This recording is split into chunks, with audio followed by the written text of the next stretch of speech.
Welcome to the NBA Coast to Coast podcast brought to you by thelines.com. Coming to you from Europe right now. Josh Lander hanging out with Nate Weitzer still on the East Coast in the U.S. And we are looking at Sunday here. Game 3 back in Miami, Celtics and Heat. Obviously, the C's down 2-0. We'll go ahead and jump into some best bets in this video. Also have a player props one up for you, so make sure to like and subscribe to that page. Continue to follow along with us the rest of this postseason and into the finals. Also want you to head to thelines.com. You can check out all the great written content we're putting up on the site and use the odds finder tool there to see all the odds available to you from all these sports books, giving us bets this postseason. Running through what happened there in Game 2, a bit of an unexpected win probably for the Heat. I think maybe they can thank Grant Williams for waking the Jimmy Butler beast there in the third quarter. Miami rolls off 36 points in the fourth as they win that one. So now we're back in Miami, and a few things obviously a bit different here. So let's go ahead and jump right into your first best bet for this one, Nate. Taking a play out of the Josh Lander playbook here and going fourth quarter under 54.5 is the total. And I'm doing it because Josh probably feels like he can't after he got a rare over here in Game 2. Thank you. He got to 58 because the Heat scored 36 because, as you mentioned, Jimmy went off and the Heat pulled off one of their crazy comebacks. Basically, since the end of that Bucks series, when they also had some crazy comebacks, they just haven't been hitting the over at all in the fourth quarter. And the Celtics are coming off a nice close against Philly, where in the last two fourth quarters, they dominated, held Philly to 28% field goal shooting, 0 threes made, only 3.5 free throws per game, and they played at an 83 pace. And that's a real key here. Both teams playing at a pace of 90 or slower in the fourth in this entire playoffs. And when they've gotten together in these first two games, you know, the pace has dropped precipitously in the last quarter after some first two. And, I mean, what Miami's doing defensively against Boston has been incredibly impressive down the stretch. So I don't think Miami's scoring 36 again. First of all, they don't score as much at home in these playoffs. In the fourth quarter, they only shoot 15% from three. They have more turnovers than assists, and they force the other team into more turnovers than assists. So we shouldn't be seeing a lot of prolific offense. Jason Tatum has been much covered in terms of his lack of production in the fourth. 0 for 3 from the field in two fourth quarters, 5 turnovers. He's a minus 13. And Boston as a team has more turnovers than assists. And they're shooting 19% from three. Basically, Spoelstra and his staff and the Heat players are lulling Boston into some sort of sense of security and then just throwing a wrench into their offense down the stretch. And so that's how they've been able to win all two of these games here. I guess I'm getting ahead of myself to say Miami's going to win a third. I'm not necessarily buying into that, though. What I am buying into is that both teams will be playing defense like their seasons depend on it, and that Miami's offense is not impressive enough to drop 36 again. They have an 88 offensive rating in their last three fourth quarters at home and an 83 defensive rating. So I feel very confident about this bet. I would say 1.5 units if you agree. Yeah, I mean, I don't disagree, and you're right that I was just a little bit tentative, so thanks for picking up my slack, as I was not quite as gung-ho to search for fourth quarters in this one. I also feel like you'll see another couple familiar names around in player props and things that I've talked about before, so I thought, let me not bring back another fourth quarter under while I'm also talking about Max Strus later. But more importantly, for my agreement with you, I actually think my bet is somewhat in line with yours as I talk about my first pick here, because it's for this game to go over 209.5 after I've teased it with the Heat to cover 7.5 as they're currently 3.5 dogs on most books.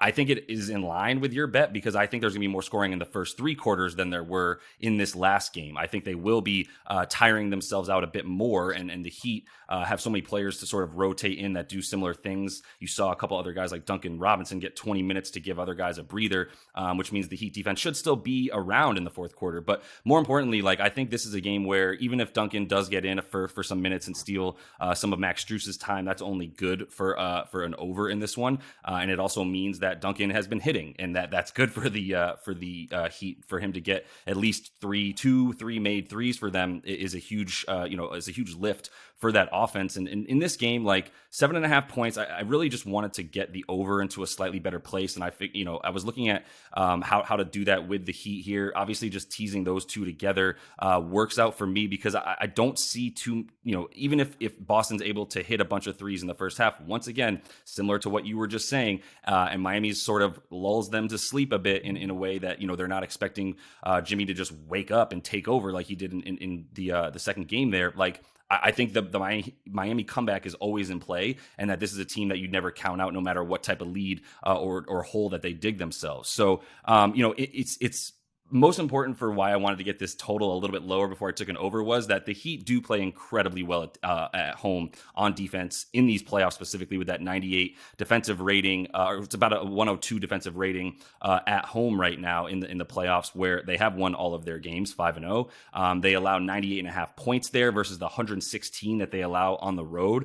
So obviously playing much better D at home and scoring slightly fewer. They're one of the only teams, I talked about that recently, that they're one of the only teams to score more points on the road in these playoffs. Boston's actually one of the rare teams that is scoring more on the road in the playoffs alongside this Heat team as well, who is so much better on defense at home that obviously they don't need to score quite as many points when they find themselves back in Miami. But I think this is a great opportunity for Boston to sort of score a few more points than we think they will.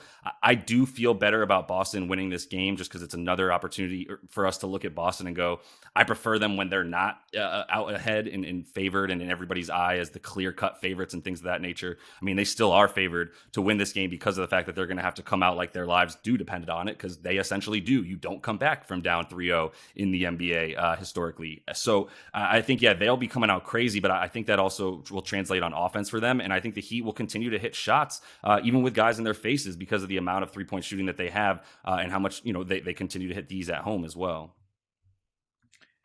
Yeah, I mean, the first inclination is like, why aren't we just taking Miami money line or Miami to cover? I do think, Boston will win a game in the series, and it's got to be this one. If the series is going to continue, basically, I don't really see the Celtics and Lakers getting swept in these conference finals. I think the NBA will do everything they can to prevent that. Not saying they're going to fix any games, but they already did use Scott Foster for game 3. But yeah, I mean, Boston, they'll have something to say about it. Yeah, this is a classic situation where, with their backs against the wall, with people doubting them, they will play better. There's a lot of room for improvement for basically everyone but Jason Tatum, and for Tatum down the stretch, right? Yeah. And the Celtics, they have enough weaponry to make Miami pay for doubling Tatum down the stretch. Jaylen Brown, Marcus Smart, just have to step up, and that just means more offense. And 210 is not a very high total, but I am sticking with Tatum here for the second pick, and 35.5 points in assists. I'm going over on that. I will add the assists instead of just saying 30.5 points because, again, Miami is trying to force the ball out of his hands. That's why he had 8 assists along with 5 turnovers in game 2. Everything's running through him, but, I mean, shouldn't more be running through him in this series? Because Jaylen Brown has been awful. He's 19 points per game. He has a 31.5% usage rate still, though. And Miami's just not really afraid of his outside shooting, and then able to limit him as the type of bully ball he tries to play is not effective at all against this Miami team, especially if they're going to play more zone. You can't just drive into the teeth of that one. Jaylen, who usually comes out hot, is shooting under 30% with 4 points in the first quarter. So I was also looking at Tatum to get 10 in the first as he picks up that slack. But, I mean, last year against the Heat in the same conference finals, they were pretty equally sharing the load in terms of usage, points. But Tatum, this year is just a much more well-rounded offensive player, I think. I mean, he's the one guy, the Heat are scared of his outside shot for good reason. He takes 10.5 threes per game on the road versus 7.5 at home. And that to me seems like it's kind of an outlier that he's averaging only 26.5 on the road in these playoffs. We saw him start to cook in game 6 at Philly after a slow start. But, now in his last 5 with the Celtics in trouble for basically all these games, he's averaging 34 points per game, 5 assists, 34% usage. And yeah, I mean, so for him to top this prop, I would go a full unit. I would also take a half unit on him to be the leading scorer in this game because I am willing to take under 28.5 on Jimmy's points. And I don't think anybody on the Celtics is outscoring Tatum. He's the most unstoppable offensive player by far here, and I think he's going to continue to get buckets. Yeah, the only guy that you would feel comfortable taking him in, I mean, well, let's say on the Celtics, the only other guy that you would feel comfortable with outscoring him is Jalen. And man, we have not seen any indication that he's going to start picking up that slack, to your point. And then any other player on the Celtics that would outscore Jason in this game would require another absolutely awful output from him, combined with like at least 4 to 5 threes made by like a guy, like a Malcolm Brogdon in that sense, to be able to outscore Tatum, who he should be easily getting 25 in this game. And that is actually going to be my segue to my last pick, where I do think a little parlay with Tatum to get 25, Jimmy to get 25, and Bam to get 8+ boards is a pretty good pick here. It's plus 140 on DraftKings there as the best odds for those three to get those numbers. Jimmy has done this every home game except the closeout game versus New York, where he had 24 points. So that's 4 out of 5. Tatum has done this in every road game except game 4 versus Philly, where he had 24 points instead of 25. So they're getting damn close the one time that they don't get this number in this situation. So I still think it's a pretty solid bet there. Bam to get the 8 boards. He's done this at every game at home in the playoffs, and 7 of his last 10 versus Boston. I continue to like Bam, especially because he's just playing like a madman, and as a really nice 24. Well, actually at this point 26% usage rate in this series, specifically 25% throughout these playoffs. And he's playing against a guy in Al Horford that continues to leak confidence as he's just been really, really bad on offense. And that has actually led them to not be able to keep him on the floor for his defense to be there, where even as his offense has just dropped considerably, I believe he's at like 102 individual offensive rating right now for Papa Al. His defensive rating still at about 115 individually, which is, still like roughly 5th best on the team of anybody getting 20 more minutes in this series. So he's still someone that they want to keep on the floor as much as they can in Papa Al, but he's just right now, if he's going to go 1 for 6 from 3 consistently and 1 for 8 from the floor with this level of consistency, they just can't keep him on it because of that, need for that guy who's in his position to hit those shots big time, within the flow of the offense. So I continue to like Bam to get the boards. And then as far as the other guys, like I hear you on Jimmy going under. I do understand that. It's a fear of mine that I would think is rational to not go under on Jimmy Butler, but the numbers show that at home he's not like to get 29 points, but that doesn't mean he's not like to get 25 because he's consistently done that. So kind of a small room for margin for error between both our picks there. If we're going to talk about Jimmy in that player props video, but I still like him to get 25 in this one. Yeah, I don't hate it either. I'm not going to say like thread the needle and bet both those things. I mean, I'm only going half a unit on Jimmy under. I just think, it could be kind of a sharp play.